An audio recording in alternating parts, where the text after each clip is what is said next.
systems. And I want to thank you all for attending today's room scheduling webinar. Just say two things before we get started. Because we have so many people on the lines will be muted. But if you should have any questions, please enter them in the panel on the right-hand side of your screen, and we will answer them at the end. Today on the line, I have Brian Haynes, our Director of Marketing, and Rob Noren, who is one of our application engineers. Brian, I will turn it over to you. Thank you, Lisa, and thank you everyone for joining us today. We're going to be giving a presentation on improving the tracking of space utilization with FM Interact room scheduling. And really, this is a presentation that's focusing on tracking unassigned space. I think many of us for many years who've been in the space management profession have gotten quite good at tracking assigned space where people are sitting. This is really meant to address that sort of other part of the portfolio, the unassigned space, and being able to track how it's being used. So we'll cover that today. So we've done our introduction. The next thing I'm going to go over today is the overview of the need, why we're doing this, and the problem that we're trying to address. And then I'm going to give everyone sort of a little brief test called the Stages of Excellence, and I want you to sort of self-evaluate where your organization sits in this sort of hierarchy that I'm going to pop up for you. It's something new that we've developed and are working on, and we'll give you kind of an idea of where you sit in terms of the world of room scheduling goes. And then I'm going to hand over the controls to Rob Noren, our applications engineer, who's going to give you a demonstration of our room scheduling module. So without further ado, let me just go ahead and start into the next section. So many of you on the call may or may not know FM Systems. We have a mix of existing customers who are looking to bring our space reservation module online, as well as new customers. So I asked to give you give me a little bit of latitude here, and I'll just cover sort of our company in general for the people on the webcast who aren't familiar with FM Systems. So we have been in business for actually 31 years now. I need to update the slide. Established in 1984, and it's a company that's wholly owned by FM Systems. All of our software has been developed in-house. We're very proud that we've got fixed price implementations. In other words, our customers can have a very strong, confident feeling that there's going to be, they're going to be able to stay on time, on budget, and on schedule in terms of implementing our product. And that goes to for a lot of things. We feel incredibly confident of the technology, as well as the experience of our not only our direct consulting team, but our business partners who have immense experience implementing our product, as well as a very refined process that we have in the extreme configurability of the product, allow us to be able to really create happy customers who've been with us for a very, very long time. So what makes us different? We really feel strongly in that customer satisfaction. We've got incredibly high ratings. We do these occasional reviews of customer satisfaction, and we feel very confident in this area. Also, what also makes us unique is that our product is incredibly easy to use. Like I was saying earlier, it has been fully developed in-house from day one. Every member of a facilities management organization, regardless of whether they're a senior VP of real estate all the way down to a maintenance technician, can get the full use of our product through a very easy-to-use web-based environment that makes it quite easy for us to bring new customers online.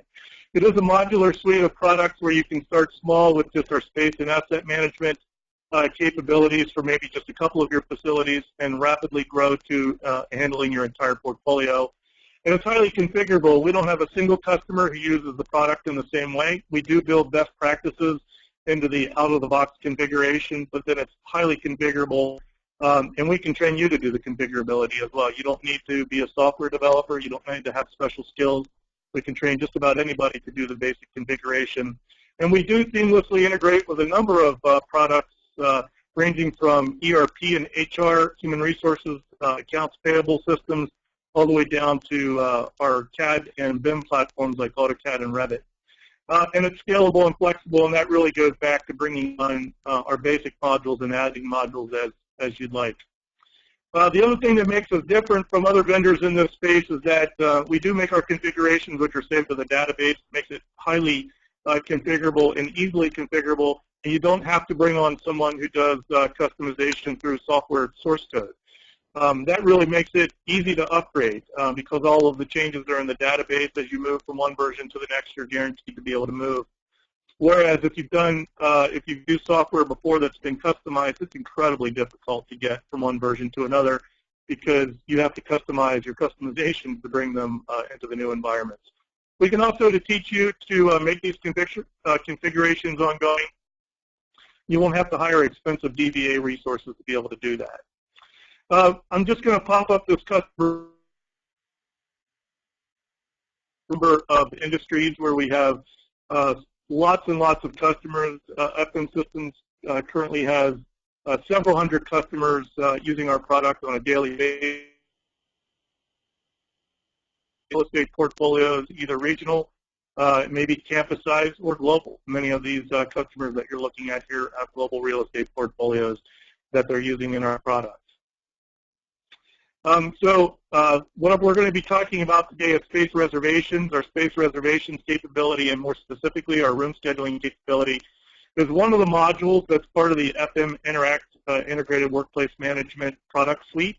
All of our customers start with space and asset management. Those two core modules are required, and then you can add additional modules as necessary. We have a comprehensive suite, all developed on a single code base, all developed by FM Systems. None of these products were brought into our portfolio by acquisition. They work incredibly well with one another, and as you move through the products, the modules, they look the same, and they've been developed from a common core database. So in terms of room scheduling, we're really seeing a massive shift in the way people use organizations. And if you give me a little bit of latitude for a moment, I was actually reading a Dilbert cartoon a few days ago.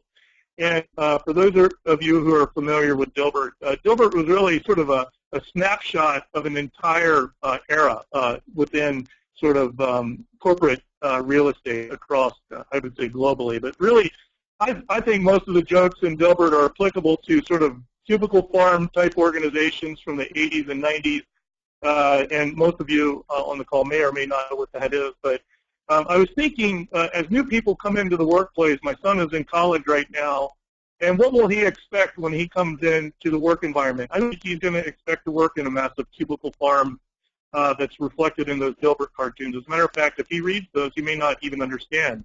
And really what's happening is that we're seeing massive sea change in the way that people use their facilities, which is making it more and more difficult to actually track the way they're being utilized. So what we're seeing now are employees and teams needing access to unassigned space suited to their specific needs. And this could be employees who are highly mobile. Most of us on this call, or probably most of the people you know, have technology like smartphones or iPads or tablet devices, laptops, etc., access to wireless, access to large clear displays, the ability to be able to access data anytime, anywhere, which is making us all able to work more remotely. As a matter of fact, on this call right now, I'm actually doing this webcast.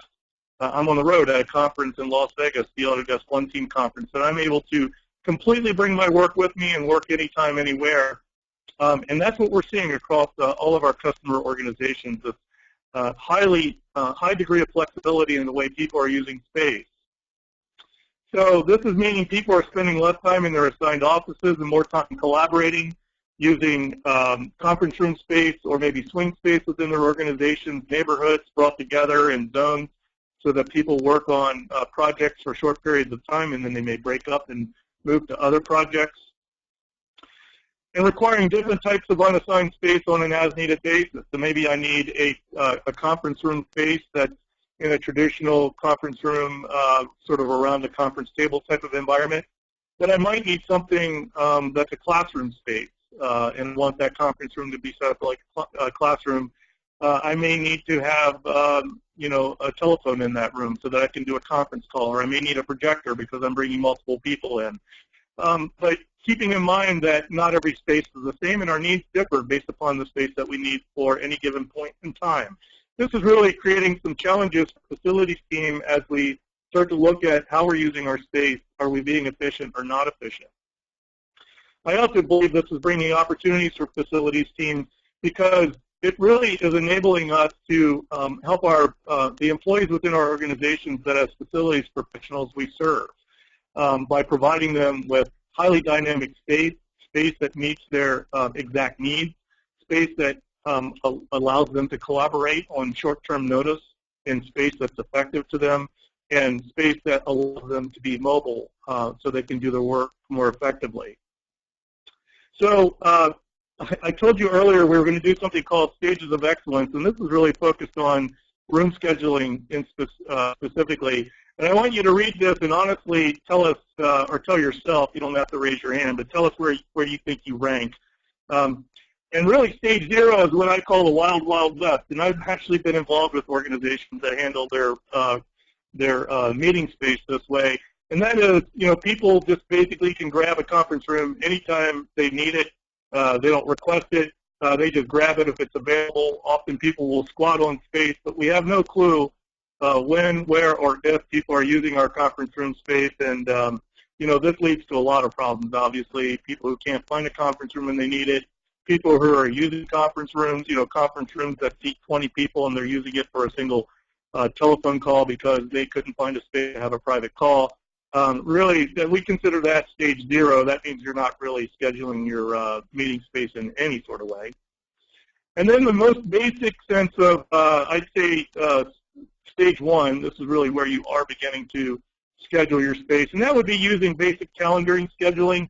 And I believe that the majority of the organizations out there really still sit in this area, and that is using things like Outlook to maybe schedule your meeting space. It's easy. It's fairly effective. Everybody's familiar with Outlook if you're or products like that where you're using email or maybe a calendar. But this is really missing a lot of capabilities, and it's basic and it's easy to use, and most organizations have this kind of capability. Often, in terms of basic calendaring scheduling, where I see one of the pitfalls is that these types of solutions are not really integrated with your space management database. So therefore, the results you're getting may or may not be accurate, or there may be conflicts, et cetera. Level 2 is really where we begin to bring in integrated drawing views. And this would supplement the kinds of information that you're getting out of basic calendar scheduling. And this is where you may be able to integrate something like a floor plan to see where all of your meeting space is. You may not be able to actually schedule space right from the floor plan, but you can bring up a floor plan perhaps and see where all those meetings are, et cetera. Level 3, this is really where you start to, where I believe you really start to have a real room scheduling solution. And this involves formal approval processes by location, and that could be geographic location ranging from a region all the way down to campus, building floor process that says, some space needs to be approved by an approval authority. Maybe it's a local or regional facility manager or somebody who's in charge of scheduling, all the way down to space where you don't require any approvals, and maybe that's space that's owned by a specific department and they're able to use it without approvals.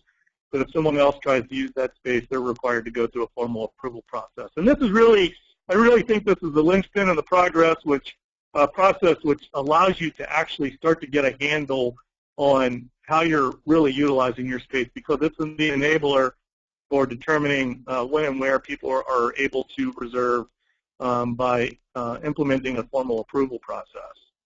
On top of that, once we begin to, this is stage 4, once we begin to allow people to request and get formal approval of meeting room space online, the next step is really being able to look at, how much space we have for meeting space. Are we actually using it? Are we being efficient? Do we have too much meeting space? Do we have too little? And you really need all of the steps above that to get to this level. You need to actually be able to track the utilization of your space. Are people reserving it? Are your conference rooms open all the time? Are they always full? Are departments squatting on conference room space and reserving them for hours on end without actually using them? This is where we really start to get into the reporting and analytics. And really, the top level is the formal check-in process. And this goes back to just because people are reserving space doesn't mean they actually show up to use it. And this is really sort of the, this is really the holy grail, I think, of being able to efficiently track the utilization of your meeting space is not only the formal approval process and tracking whether or not the space is being reserved, and reporting and doing analytics so you can look across your portfolio and see which one of your buildings is more efficient than the others. But when you add that formal check-in process, and that could be as simple as using maybe a QR code outside the room, and you require your employees to take a smartphone and scan that QR code to check them in, or other processes. Maybe you've got a device outside of the conference room space which you require them to say, yep, we're checking in to use this space now. Really being able to see the utilization of that space, whether or not it actually was used, is really sort of the ultimate goal, I think, of being able to use a room scheduling capability. So in terms of measuring unassigned versus space performance, I'm going to go back here because really what I'm talking about is level 4 and above. So let's assume we've got our formal approval process. We are using reporting and analytics. What kinds of things are we looking at? And I'm going to give you a few examples here. This is a basic room scheduling utilization report. And essentially what this does, this is one of the reports that comes standard out of the box in our room scheduling capability. What this allows you to do is look at the capacity of all of our meeting room space across the entire portfolio. You can drill down and say, I want to look at a single building, single floor, et cetera. I want to look at approved versus space that doesn't need approval. There's a lot of things you can do in terms of getting results out of this report. But really what we're looking at ultimately is, and I'll just turn on my little highlighter here, what we're really looking at ultimately is, what's our meeting space capacity versus are people really using it?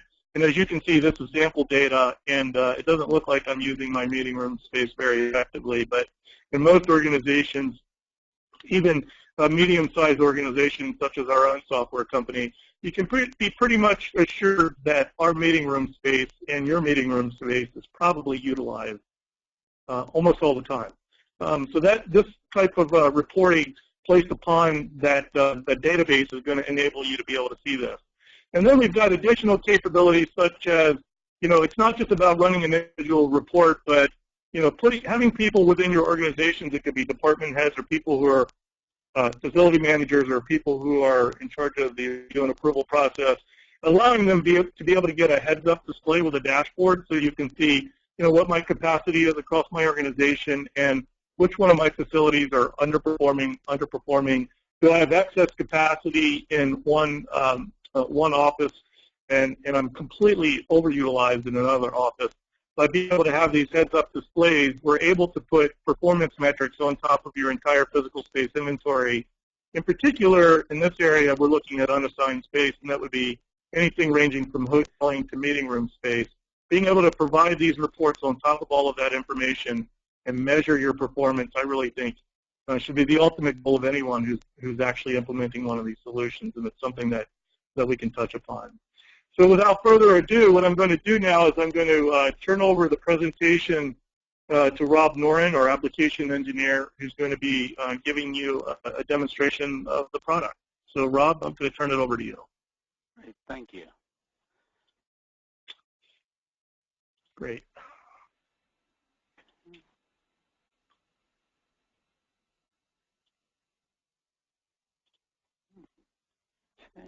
And Brian, are you able to see my screen okay? I can. Thanks, Rob. Sure thing. Okay, so thanks everybody for joining. Again, my name is Rob Noren, so I'll be running you through the room scheduling, space reservations, hoteling. Okay. So I'm going to go ahead and just log in as John Bryan here. He is an advanced user in the system, so he does have a bit more privilege than some of the other users that we'll be seeing as well. So the idea here is I'm going to go ahead and reserve a conference room. Okay, a couple ways to do this. I can go directly from my menu, and once I navigate to room scheduling, we can see just my dashboard showing my future reservations, okay, for conference rooms and things like that. But need to reserve a new space, so go ahead and click my link up here. Okay, so this brings me into the first screen, whether it's hoteling or space reservations, room scheduling.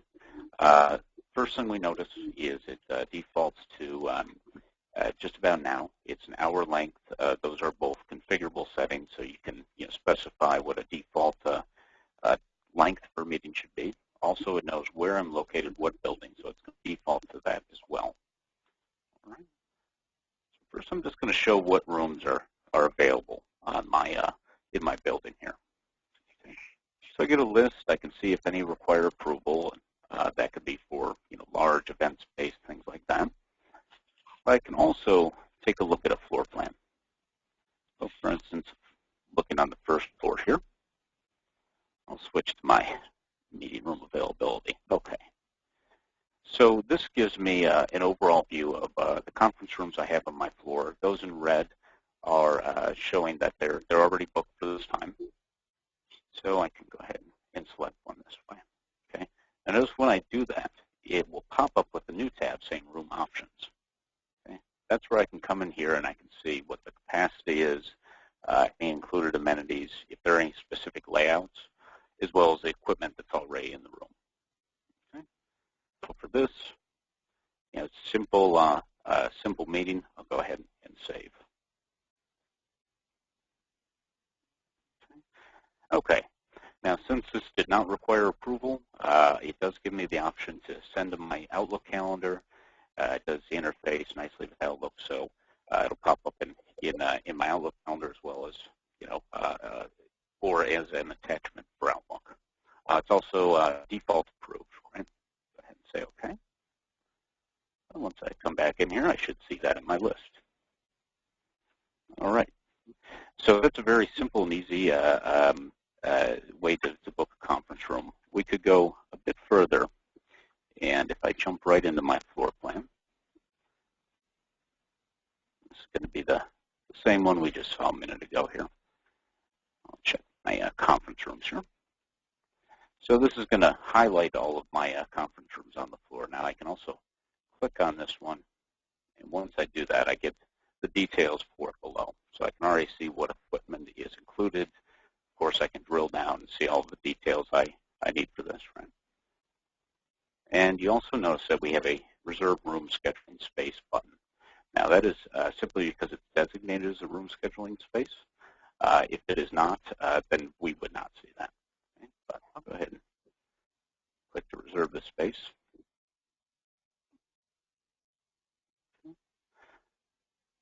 Okay, so a couple other things here. You notice we have a set recurrence. So very, very much like Look, we're able to set a recurring meeting. Again, we can limit how far out people are able to reserve, or whether it's 12 months or 6 months out. That's another configuration that people tend to ask about. But this is designed to really have the same controls as we would see in Outlook, right? So very familiar.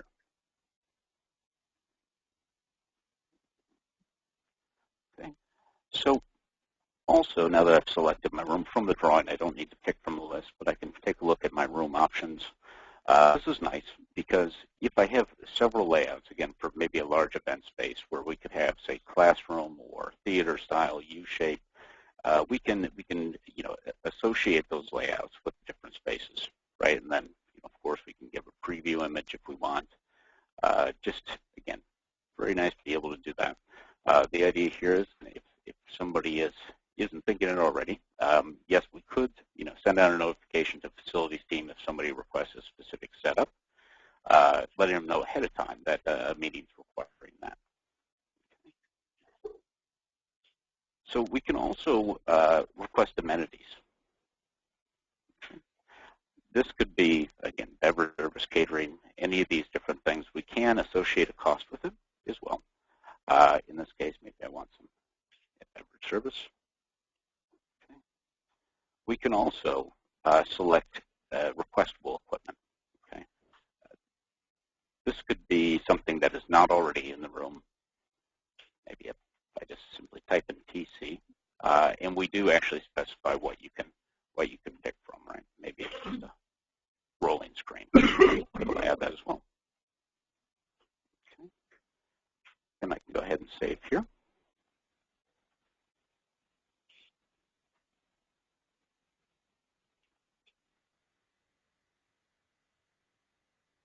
Very good.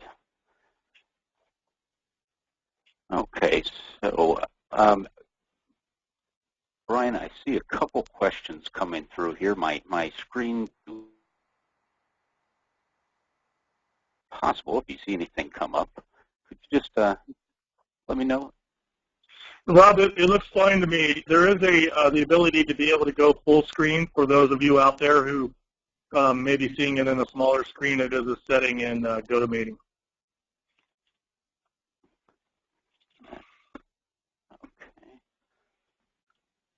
Okay, so I'm just looking over the question here. Can you request catering? Yes, and I think I just touched on that.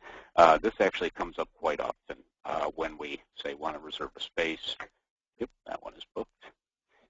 If we want to say reserve a space and have catering, yes, we can do that. A lot of times people have outside vendors that will handle catering. So depending on how you have that set up in your organization, we could send, say, a notification with a specific format giving all of the details that you wanted. We could also do, say, a link directly from this screen where you could, fill out that request as well. So that can certainly be done.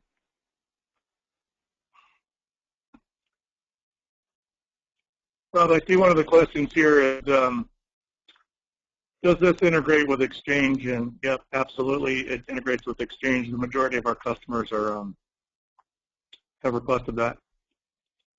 Mm-hmm. Yeah, absolutely. And that's one of the nice things. The way that works is, we could, if we book it and we have the web service connected to Outlook, we're able to see that immediately in our Outlook calendar. And then if we cancel a reservation, that would also be reflected or change the time. Rob, you've been asked to show like what a regular user might see versus somebody like John Bryant.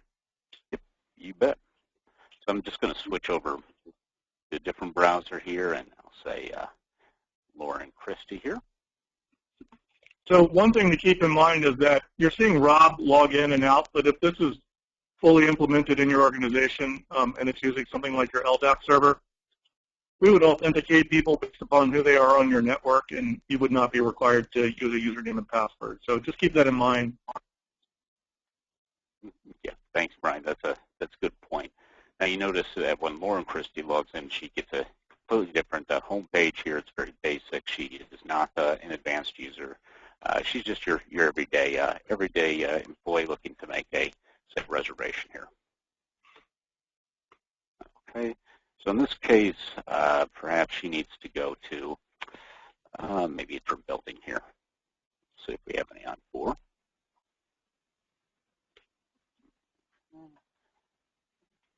Just a moment. Okay. So again, she is able to see all of the rooms that are available. Now, one thing I kind of glossed over or haven't touched on yet is the filters.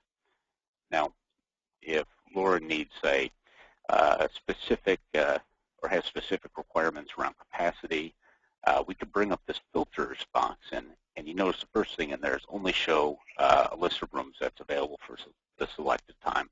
So you can turn that off and see, all of the meeting rooms, whether they're already booked or not. Second, of course, is capacity. So if you need a large or small room, whatever that might be. And then again, as we showed before, right, limit my results based on the available layouts. And then, of course, with the following equipment options, right? Do we need a printer or an LED projector? Those sorts of things. Again, these items I'm showing here have already been predefined as being available or associated with room scheduling spaces.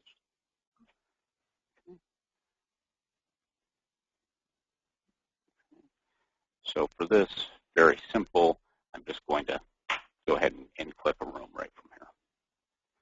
Now notice she does get the same, or she has the same screen. She has the option to view the floor plan, view the room options as well. I'll go ahead and save.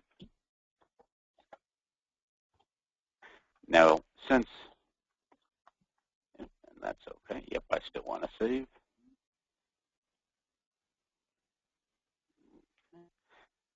Now, since this room, again, did not require approval, it is defaulted to approve. Now, in a moment, I can show you what that would look like, say, if it was not. Okay. So, as Lauren Christie's making these reservations, she can come in here at any point and take a look, just as we saw on the other screen, right? So she has a couple coming up here. She has one that's pending, right? Reservation there. She could say jump to the room or make another reservation right from here. Now we saw the one that was pending.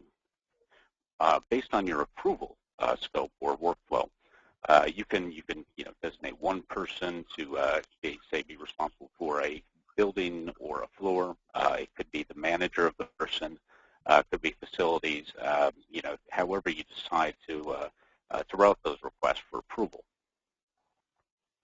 In this case, just so happens John Bryant is the person responsible for that. So what he can do is go into, say, another screen here and take a look at all of the outstanding requests, right, or all of the upcoming requests. Right here in yellow, highlighted, I see, okay, Lauren Christie wants to reserve a room. It did require approval. It was routed to me. I can take a look, see if it looks reasonable. Okay, go ahead and approve this.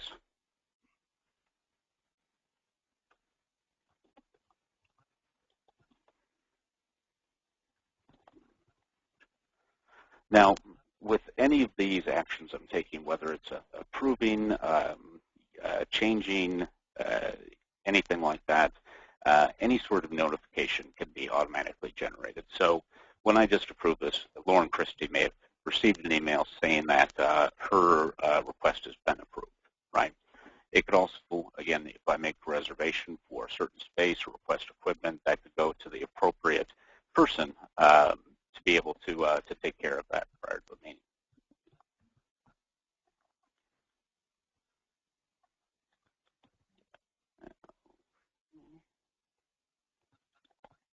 And I'm just taking a look through the questions here. Yeah, I'm trying to answer some of them, Rob, offline. One of the ones I wanted to address, because this will sort of hit several of them at once.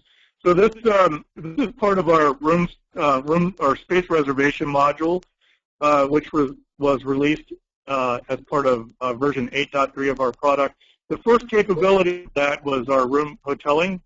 This, however, was added in January, this new room scheduling capability, and you need to be on FM Interact 8.4 to take advantage of this. So there were 3 or 4 questions in there asking which version this was available on. Very good.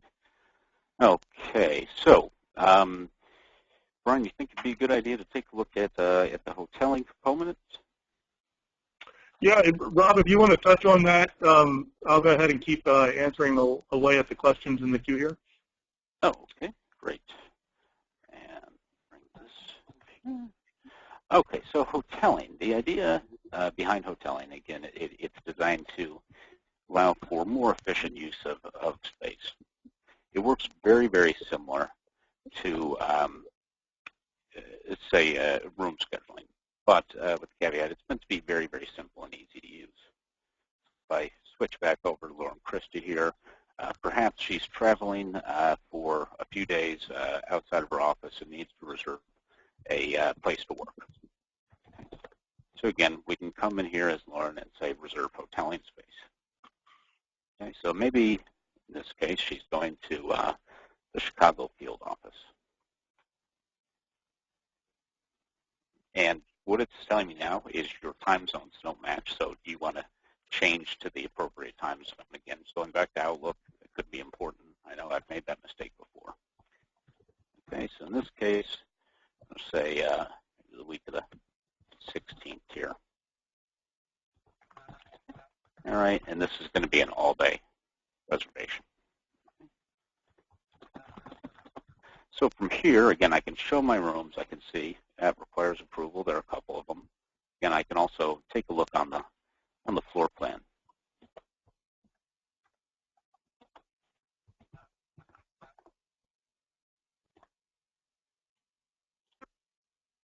There we go. Okay, so I can see, again, slightly different viewer, but what spaces are available, right? Be able to click this way. Maybe I want to be on the end here. So when I did that, it fills in my room, and I can go ahead and save.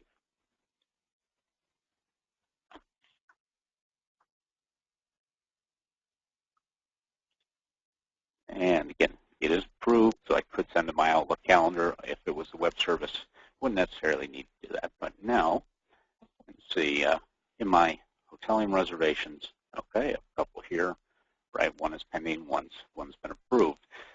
So it's really designed to do, exactly that.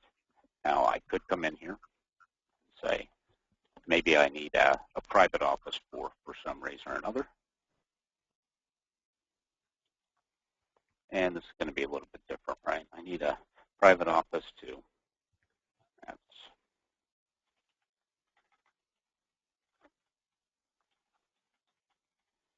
for interviewing.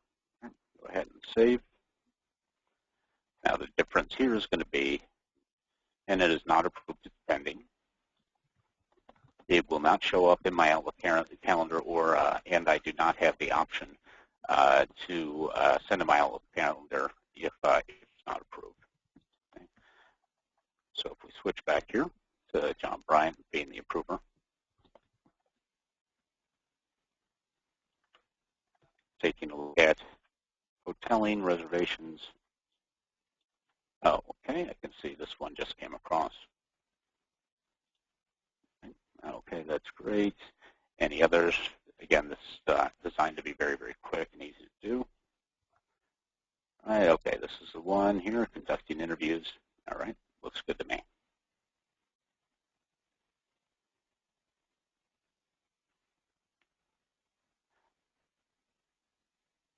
So, Brian, I know that you had touched on the idea of checking in for a reservation. Right.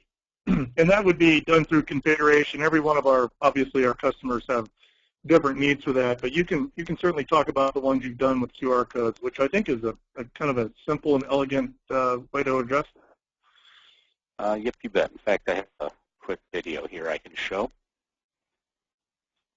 And just bear with me one moment. Okay. So again, using that QR code, being able to check in quickly for reservation, this does not take much at all to set up. It's nothing special. We can see, okay, there's my reservation, and simply check in. Submit. So that is, the easiest way to be able to have that functionality.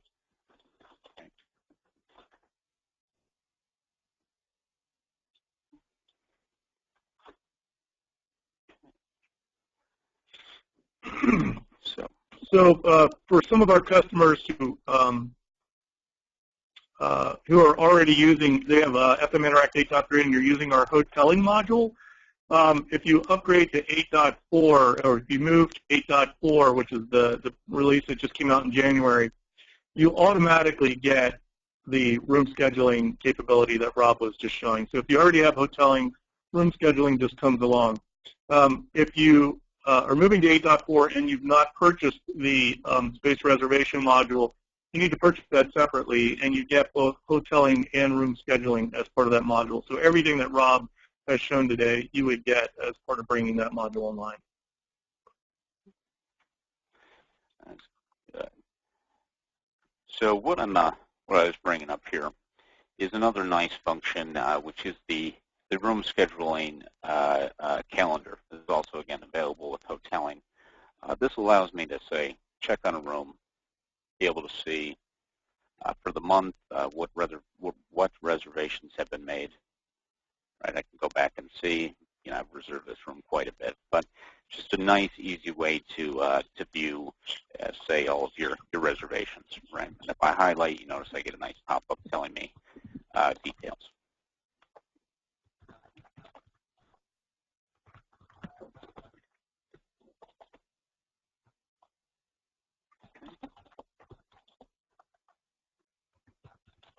So, Brian, I'm just going to rely on you to pass along any questions that you haven't been able to answer here, things I might be able to touch on.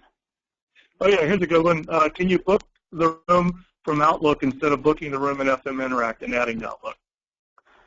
Yes, with the web service, that is, part of it can be configured to interact with Outlook. Then yes, you could say reserve this any of these rooms in Outlook, and then it would be reflected here. Okay. Let's see here. Can email be auto-generated to service providers who support setup of rooms and or amenities? Yep, go ahead. Absolutely. It could definitely go to any service provider, vendor, really anything you can think of can be given that automatic notification. Another way you could possibly go about it is with a bit of configuration, integrating with our facilities maintenance module. So if certain work needs to be done, say IT resources are needed, when you make a reservation with certain criteria, that could automatically generate, say, a service request. Not necessarily an out-of-the-box feature, but it could certainly be configured. But the easy way to do it would just be to simply send a notification with all the details to the appropriate person. And that could be done whether it's inside your organization or an external vendor. Rob, can you go over how a reservable space gets added or deleted? Can you just show how we can make a space reservable? Absolutely. Okay. So in this case here, if I take a look at, say, my hoteling spaces. Okay, so this gives me, again, very quickly, these are all of my hoteling spaces in my floor plan here. Now, let's say I want to make more than one available. Say I want to make this entire block available for hoteling. I can highlight these spaces, right-click, and if I go to Edit here. Okay, notice I can also change a lot of these other details here, but in this case, it's going to just be a hoteling space. You notice that drives the a couple additional fields here. So yes, they do need approval, and all of their capacity is 1. I'll save changes, and that they will now show up as being available.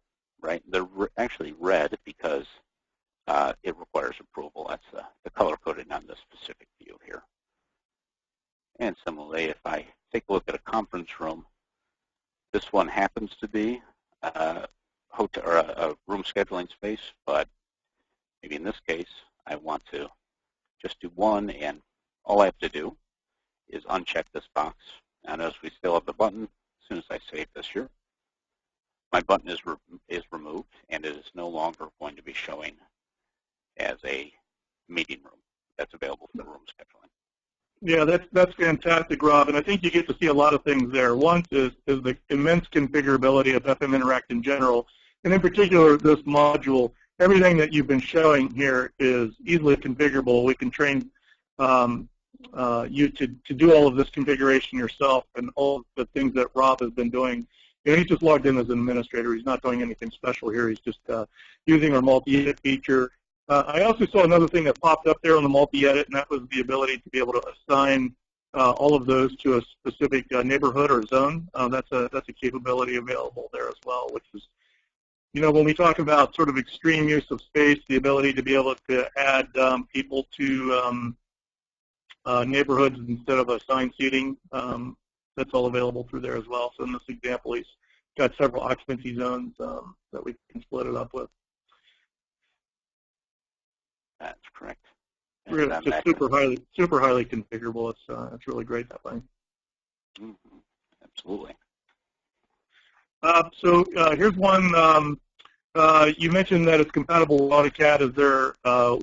Is this where the floor plans come from, or are there multiple ways floor plans are added to the system? Mm-hmm. Sure. So, we integrate extremely well with both AutoCAD and Revit. So these are originally generated from either application. What we see here representing the spaces, for instance, if I click on a space, in this case it is an AutoCAD drawing. This is a polyline that we've basically created a record for, right, in FM Interact. We have a couple very nice tools in both AutoCAD and Revit that does a lot of the work for you. So as long as you have a polyline and a room number, you're really just a few clicks away from getting this visual representation of the floor plan to pull up. And again, it's very, very similar in Revit as well.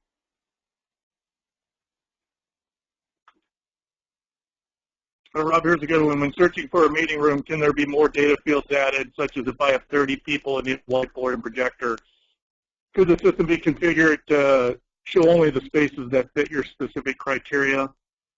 I believe this is dynamically in the list, right? If you filter your list differently, it's depending upon what you select, it's going to start to eliminate rooms that don't fit your criteria. That's correct. So we can see that reflected here. If I'm looking in this building and I go to my filters, perhaps I need at least 20 people, meaning for 20 people. Also, I could select my layouts, or if I needed specific pieces of equipment, right? Any of these things here. So I'm just going to use this because I know I don't have any conference rooms at large with those pieces of equipment. Once I do this, show my room, notice the query shows up on the top here, so 20. And notice I only have 2 rooms. Okay. I come in here, again, be able to see this, the different options, and then again, maybe I need catering.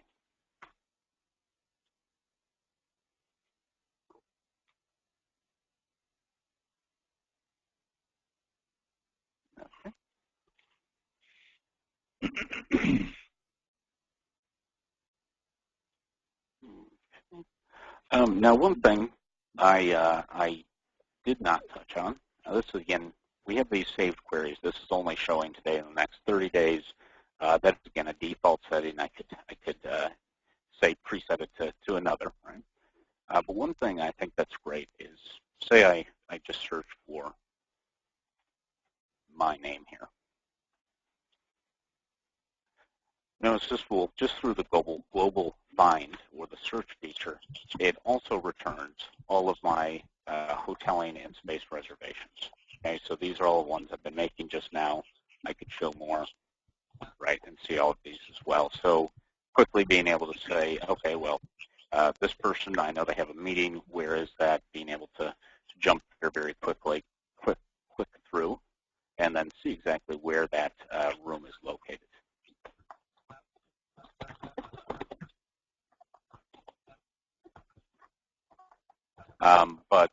And just one more point on your question there. Yes, the screen I show when I bring up the reservation request form, everything in here can be configured. So you can add, remove fields. You can, add different parameters for filters as well.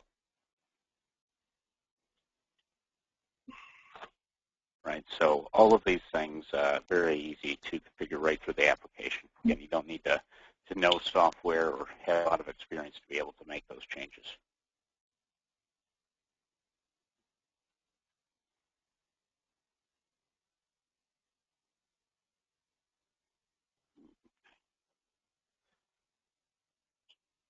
Rob, a few of the people have commented, they've asked about the viewer. As you've showed some fancy new stuff like the drag and multi-edit, there's also a new drag and drop capability. This is a new viewer. It's called the FXY Viewer. We've got quite a bit of information on our website about it. It is completely written in HTML5. It's extremely fast. It streams the drawing to the browser. It requires, and there's a compatibility matrix about what browsers are supported, but currently available, the most recent editions of Internet Explorer, Netscape, Chrome, Safari all support this capability. some of the older versions of IE, for instance, IE8 does not, I believe. So I recommend that if you've got questions whether or not the browser you're using is going to work with this, that you should check our compatibility matrix. Please feel free to reach out to us and request that. Also keeping in mind that this viewer that we're showing, the drawing viewer, is new in 8.4. You'll need to be on 8.4 to get this capability. And I think it's really a home run. It's a fantastic viewer that allows us to do tons of things. Rob was just showing off the drag and drop capabilities, which we're going to be making available in a lot of ways. Yes, that's a huge feature. Just the simple drag and drop, or say even vacating somebody very quickly, able to do that. And on the speed of this viewer, which is incredible, I pull up this floor plan, which as I remember is absolutely enormous. You notice how quick this comes up, right? Now this floor is massive, and it is a lot of data behind it. And not only just the floor plan itself, but from what I remember, even if we would say look at mechanical plan, this will show, I mean, just a ton of detail. You can imagine how large this drawing is. You can see just how quickly I'm able to move around and use this drawing.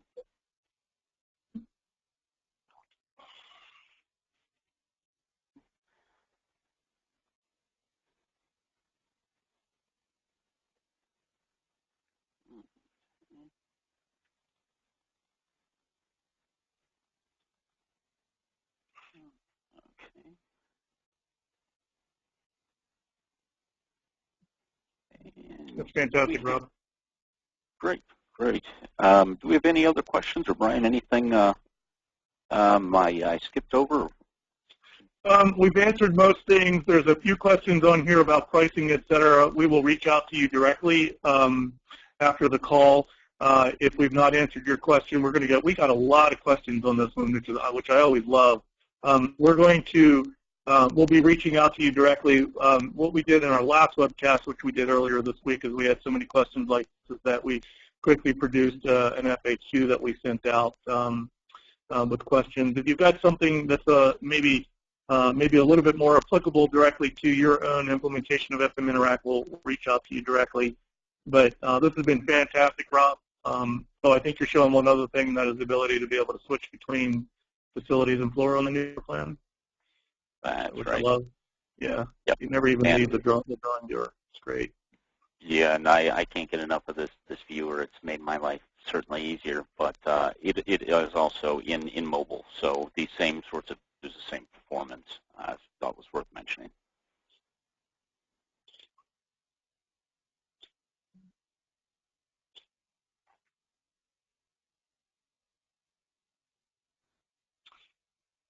We had a question, are there training classes available now through the portal?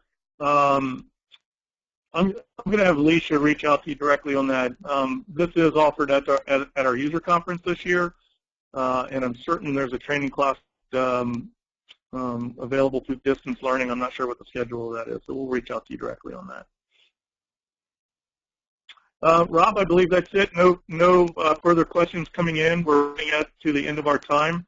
I wanted to thank all of you for attending this presentation of our room scheduling ability. I hope you're as excited as we are. It's incredibly robust and flexible, and it allows you to be able to really start to address that need. If you go back to our stages of excellence that I covered earlier, it enables you to get to the top of those stages very, very quickly by implementing a solution like this, because not only is it about getting control of and a handle on who and why and where people are reserving space, but also being able to report on that utilization and being able to provide broad access to your employees to be able to get the space they need for when they need it. So without further ado, we're going to wrap this up. Leisha, I'll turn it back over to you for closing comments. Sounds great. Thank you, Brian, and thank you, Rob. I appreciate both of you being on the call today and giving us a great overview of the room scheduling capabilities. And I want to thank everyone who's on the line for taking your time out of the day to attend today's presentation. I hope, and please don't hesitate to follow up with any questions. We will, as Brian said, be looking at all these questions and creating a document. We'll send a follow-up email in a few days with the link to the recording and the answers to these questions. So with that, I hope everyone has a great day, and thank you again.